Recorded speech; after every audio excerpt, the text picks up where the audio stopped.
नरेंद्र मोदी की लोकप्रियता के कारण 3 राज्यों को जीतने में सफल हुई बीजेपी किसी को मुख्यमंत्री उम्मीदवार नहीं किया था घोषित। एक बार फिर बजा पीएम मोदी का डंका, पनौती कहने वाले साबित हो गए पनौती, गाड़ दिया 3 राज्यों में झंडा।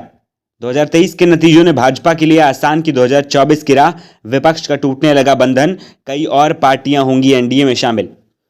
रविवार को 4 राज्यों के विधानसभा चुनाव के जो परिणाम घोषित हुए वे भारतीय जनता पार्टी के लिए उत्साहजनक है। भाजपा ने न केवल मध्य प्रदेश में 4 कार्यकाल की सत्ता विरोधी रुझानों के बावजूद बिना मुख्यमंत्री पद का उम्मीदवार घोषित किए शानदार ढंग से सत्ता में वापसी की, बल्कि राजस्थान और छत्तीसगढ़ में कांग्रेस से सत्ता छीन ली। कह सकते हैं कि राजस्थान में 5 साल पर सत्ता बदलने का पुराना रिवाज है, लेकिन सबसे ज्यादा चौंकाने वाली बात यह है कि छत्तीसगढ़ में भूपेश बघेल द्वारा चलाई गई तमाम कल्याणकारी योजनाओं के बावजूद भाजपा ने सत्ता हासिल की है। दक्षिण भारतीय राज्यों में भाजपा की कोई खास पैठ नहीं है, इसीलिए तेलंगाना में मुख्य लड़ाई के चंद्रशेखर राव की पार्टी बीआरएस और कांग्रेस के बीच थी। चूंकि वहां केसीआर के रवैये और भ्रष्टाचार के आरोपों के कारण बीआरएस के खिलाफ जबरदस्त सत्ता विरोधी रुझान था, इसीलिए वहां सत्ता हासिल करना कांग्रेस के लिए आसान हो गया।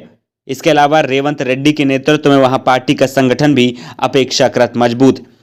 इन चारों राज्यों के जनादेश का अगर विश्लेषण करें तो एक बात पूरी तरीके से स्पष्ट है कि हिंदी भाषी राज्यों में भारतीय जनता पार्टी की पकड़ बहुत मजबूत है।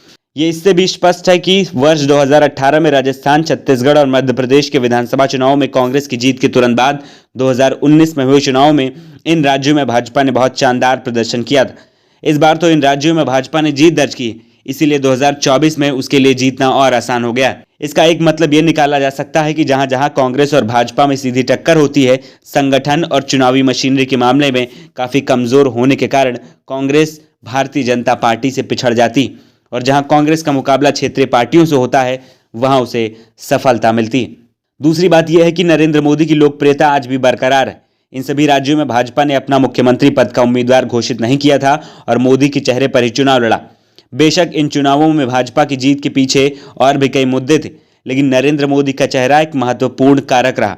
जाहिर है मतदाता उन पर भरोसा करते हैं। बूथ स्तर तक भाजपा का संगठन मजबूत है और पार्टी की चुनावी मशीनरी हमेशा सक्रिय रहती है। लोकसभा चुनाव में भी नरेंद्र मोदी और भी मजबूती के साथ पार्टी का चेहरा बनकर उभरेंगे। कांग्रेस ने बेशक राजस्थान और छत्तीसगढ़ में अपनी सत्ता गंवा दी है, फिर भी इन राज्यों में कांग्रेस का पूरी तरीके से सफाया नहीं हुआ है। तेलंगाना में उसने जीत हासिल की है। राजस्थान में जहां हर एक 5 साल सरकार बदल जाने का रिवाज है, लग रहा था कि कांग्रेस 20-25 सीटों से ज्यादा जीत नहीं पाएगी, लेकिन अशोक गहलोत 69 सीटें पाने में कामयाब रहे। इसीलिए कहा जा सकता है कि कांग्रेस के प्रदर्शन में थोड़ा सुधार हुआ है, लेकिन उसकी रफ्तार बहुत धीमी है। इसके अलावा मध्य प्रदेश और छत्तीसगढ़ दोनों जगह कांग्रेस का सॉफ्ट हिंदुत्व कार्ड नहीं चला। इन चुनावों में महिलाएं एक बड़ा मुद्दा बनकर उभरी।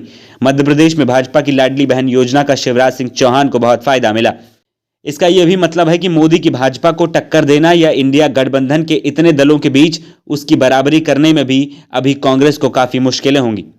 अगर कांग्रेस मध्य प्रदेश, छत्तीसगढ़ और राजस्थान में चुनाव जीत जाती तो इंडिया गठबंधन में सीटों के बंटवारे में मुश्किल होती, पर अब गठबंधन के दलों को कांग्रेस से सौदेबाजी करने में आसानी होगी।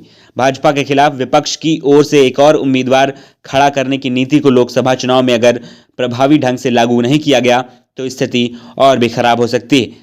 इंडिया गठबंधन में मोदी जैसे लोकप्रिय चेहरे के मुकाबले में कोई एक चेहरा नहीं है।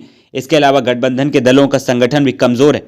बहरहाल इंडिया गठबंधन को अब लोकसभा चुनाव के मद्देनजर गंभीर होना पड़ेगा, नहीं तो लड़ाई मुश्किल होगी।